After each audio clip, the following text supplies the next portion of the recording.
Hello, all my little horse friends. It's your friend Moonhorse, and let me tell you something. You know something? You guys, you remind me. You remind me of the man. What man? Well, the man with the power. Which power would that be, Moonhorse? Well, the power of voodoo. Hoodoo? You do.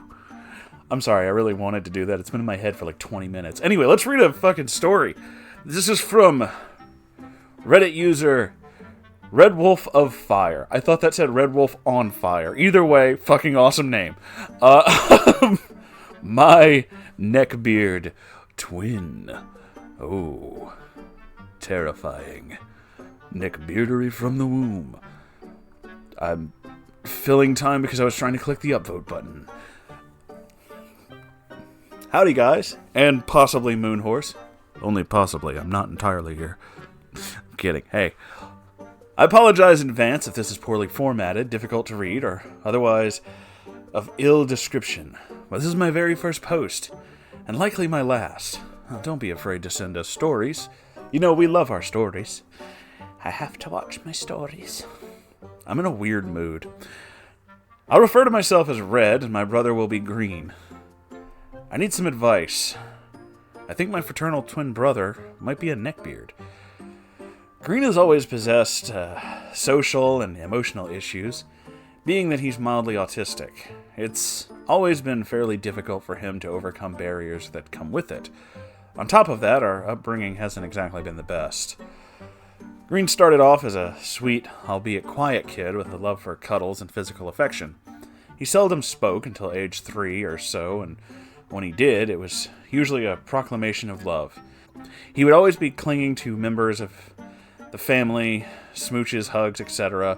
We often joke about how Green's such a lady killer, or he's going to be a popular guy when he gets older, because my brother seemed to make it his life's goal to call every single older woman in the universe pretty. Green always went out of his way to be affectionate and kind to everyone. Now that he's beginning puberty, something has changed, and I don't mean the feeling weird urges. He wrote it like that, I had to. He stopped bathing to the point where his putrid scent of BO permeates the home. Refuses to shave despite the fact that he is growing what I ever so lovingly nicknamed a pedo stash. Due to its wispy and sparse nature.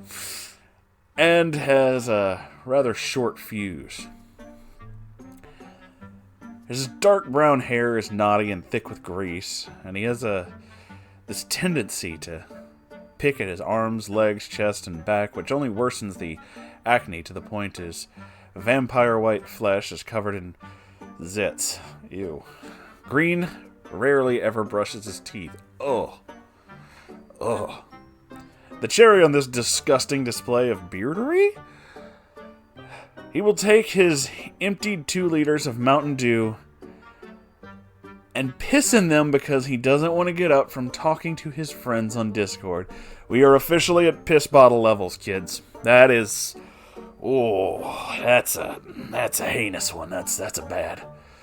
Green will snap at anyone and everyone, literally growling at them like a feral dog. He'll raise his voice and gnash his teeth like a disobedient child. If you ask him to do anything, his response will be, well, why can't Red do it?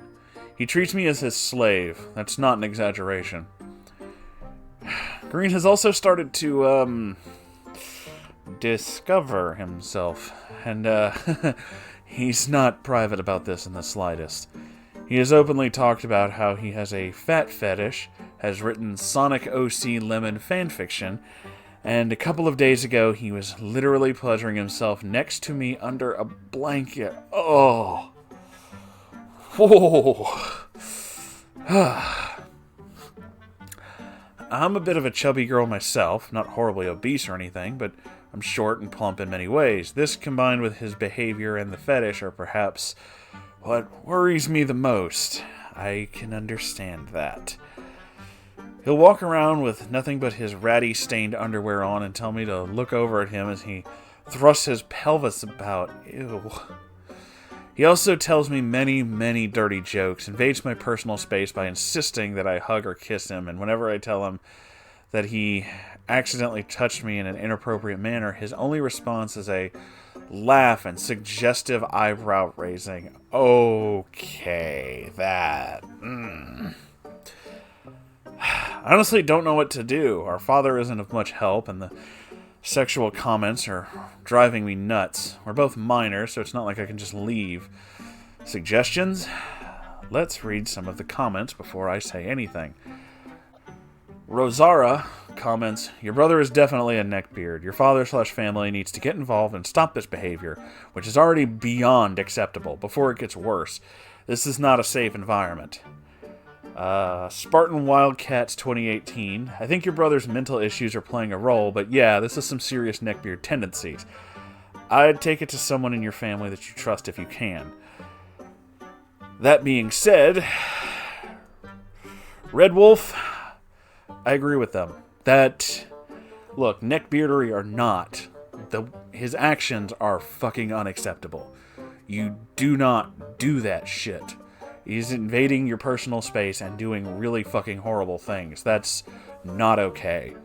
If he wants to be stinky and not wash his ass and fucking, look like a greasy hippo, but that's his own fucking choice. Yeah, it sucks because you have to live with that shit, but okay, it's his body, he can do that. He's the one who's going to have to pay the price for that. But the inappropriate touching and shit, yeah, that is not fucking okay. That is super wrong.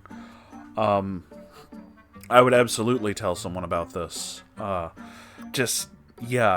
honestly agree with both of the commenters there. You do need to talk to somebody. Tell somebody. Do not let him continue this. This is fucked up. That's not okay. That is not okay in a million different ways. However, part of me is wanting to ask you to do something that is... It's bad. I shouldn't. I really shouldn't. But I am going to tell you all what I was thinking. And you were probably thinking it too. It was when the fan fiction got brought up. A real big part of me kind of wants to read that. I like terrible fan fiction. I'm sorry. I think it's really funny. But no, you really should tell somebody and end this shit, because that is not okay. He does not have a right to touch you. It doesn't matter that you're related. No one has the right to touch you unless you want them to. It's your body, it's your choice, and if you can't fucking respect that shit, then something needs to be done. I'm really fucking sorry you're having to go through that. Jeez. Stinky little bastard. Anyway, I'm gonna end this video here. Thank you all for watching. Yeah, this is some pretty neckbeardy shit. So, yes, is my verdict. I think I made that pretty clear. Thank you for watching. If you enjoyed this and want to send in your own story, I have a subreddit, Moonhorse Stories, or /Moonhorse Stories rather, and I have a Patreon and some other stuff. I sell shit, t-shirts specifically, and some other things. All in the links down below. I'm a little out of it with this one. Yeah, Red, take care of yourself, okay? I mean that. I'll see you guys in the next episode. I love you all, and goodbye.